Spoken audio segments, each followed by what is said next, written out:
বহু বছর আগে এই মানুষটি তার সাথীদের নিয়ে নাগদেবের মূর্তি নিচ থেকে কালচক্র চুরি করছিল। আর যখন এক নাগিনী তাকে থামাতে এসেছিল, তখন সে কালচক্রের শক্তি দিয়ে সেই নাগিনীকে অজ্ঞান করে দেয়। কয়েক বছর পর সেই নাগিনী লোকটিকে খুঁজতে খুঁজতে তার পরিবারের কাছে পৌঁছে যায়। তারপর লোকটিকে ধরে বিল্ডিং এর সব থেকে উঁচু ছাদে নিয়ে যায় তাকে মারার জন্য।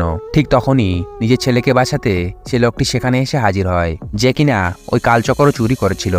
তাই নাগিনী তার ছেলেকে সঙ্গে সঙ্গে ছেড়ে দেয় এবং লোকটিকে শক্ত করে জড়িয়ে নিজের সঙ্গে নিয়ে যায়। সে তাকে তুলে কালচক্রের মাঠে নিয়ে আসে। এরপরে লোকটিকে শেষ করার জন্য নাগিন একটি ত্রিশূল চালাতে যায়। তখনই এক জাদুকরণী এসে তাকে থামিয়ে দেয়। জাদুকরণী তার দিকে এগিয়ে আসতে নাগিনী আসল রূপে ফিরে আসে। তখন জাদুকরণী নাগিনীর শক্তি কমিয়ে দেওয়ার জন্য সূর্যকে ডেকে দেয়, যার কারণে নাগিনী তার ইচ্ছাধারী রূপে ফিরতে পারে না। এরপরে লোকটিকে বাঁচানোর জন্য এক জাদুকরী বীরতে ঘিরে ফেলে, আর নাগিন কিছু করতে গেলেই জাদুকরণী এসে তলোয়ার দিয়ে তাকে কব মারে। এতে সেখানে তার মৃত্যু ঘটে। কিন্তু হঠাৎ করে সেখানে সূর্যরূপ ধরে নাগিনীর মৃত্যুমা উপস্থিত হয়ে যায়। এরপরে কি হলো তা জানবো আমরা পরবর্তী পর্বে।